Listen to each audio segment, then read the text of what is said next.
Assalamualaikum warahmatullahi wabarakatuh. Perkenalkan, nama saya Andrea Neka Dharma dari Prodi HPI 5A, nomor NIM 050 20 32 0032. Di sini saya akan menjelaskan tentang pihak-pihak yang terkait dalam hukum acara pidana. Materinya itu putusan MK yang mempengaruhi hukum acara di Indonesia. Putusan nomor 3 garing PUU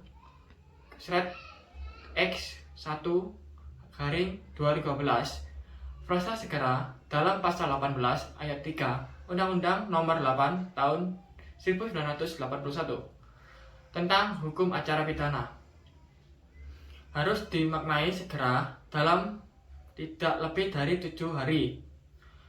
Pasal 18 KUHP ayat 3 KUHP menurut Mahkamah tidak memenuhi asas kepastian hukum karena dalam pelaksanaannya menimbulkan beberapa penafsiran yang berbeda. Perbedaan penafsiran tersebut dapat menimbulkan perlakuan diskriminatif. Menurut Mahkamah, pasal 18 ayat 3 KUHP tidak memenuhi asas kepastian hukum yang adil karena dalam pelaksanaannya dapat menimbulkan beberapa penafsiran berbeda oleh para penegak hukum. Kedua, tersangka atau dakwa dan hak-haknya. Tersangka adalah seseorang yang karena perbuatannya atau keadaannya berdasarkan bukti bermula patut berduga sebagai pelaku tindak pidana pada pasal 1 angka 13 KUHP. Menurut C.T. Simorangkir bahwa dimaksud dengan tersangka adalah seseorang yang telah disangka melakukan tindakan pidana atau masih dalam taraf pemeriksaan pendahuluan untuk pertimbangan apakah tersangka itu memulai cukup dasar untuk diperiksa di persidangan.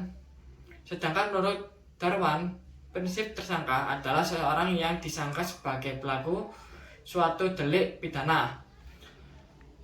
Dalam hal ini tersangka berupaya dapat dikatakan sebagai bersalah atau tidak. Ada terdakwa.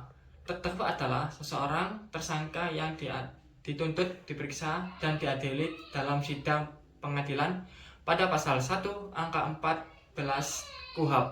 Jaksa adalah pejabat yang diberi kewenangan oleh undang-undang ini untuk bertindak sebagai penuntut umum serta melaksanakan putusan pengadilan yang telah diperoleh kekuatan hukum tetap.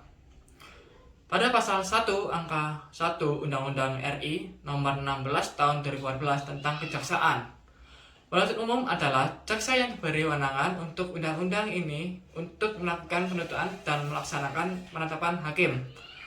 Pada pasal 13 KUHP Jo pasal 1 angka 2 Undang-Undang RI nomor 16 tahun 2004 telah menjelaskan tentang kejaksaan.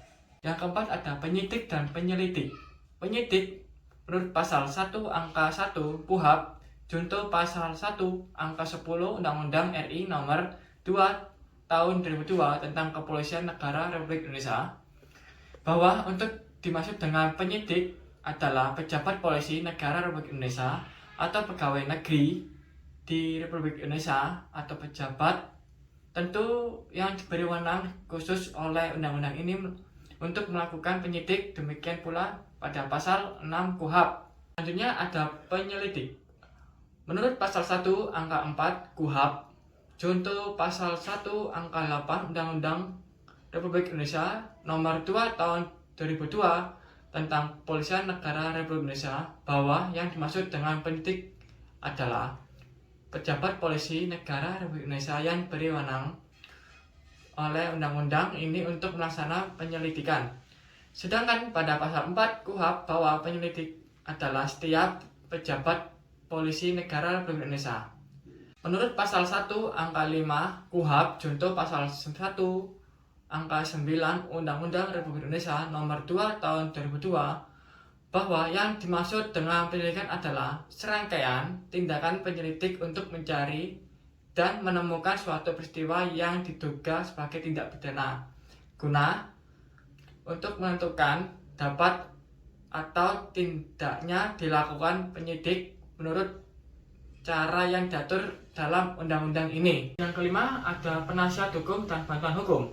Penasihat hukum, menurut pasal 1 angka 13 KUHP bahwa yang dimaksud dengan penasihat hukum adalah seseorang yang memenuhi syarat untuk ditentukan oleh atau berdasarkan undang-undang untuk memberi bantuan hukum.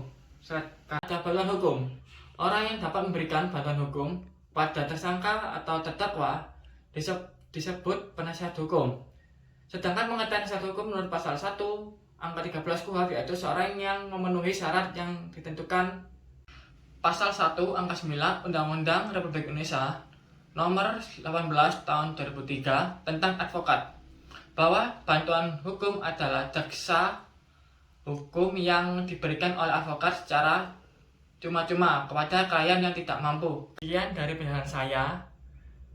Mohon maaf bila ada salah kata. Wassalamualaikum warahmatullahi wabarakatuh.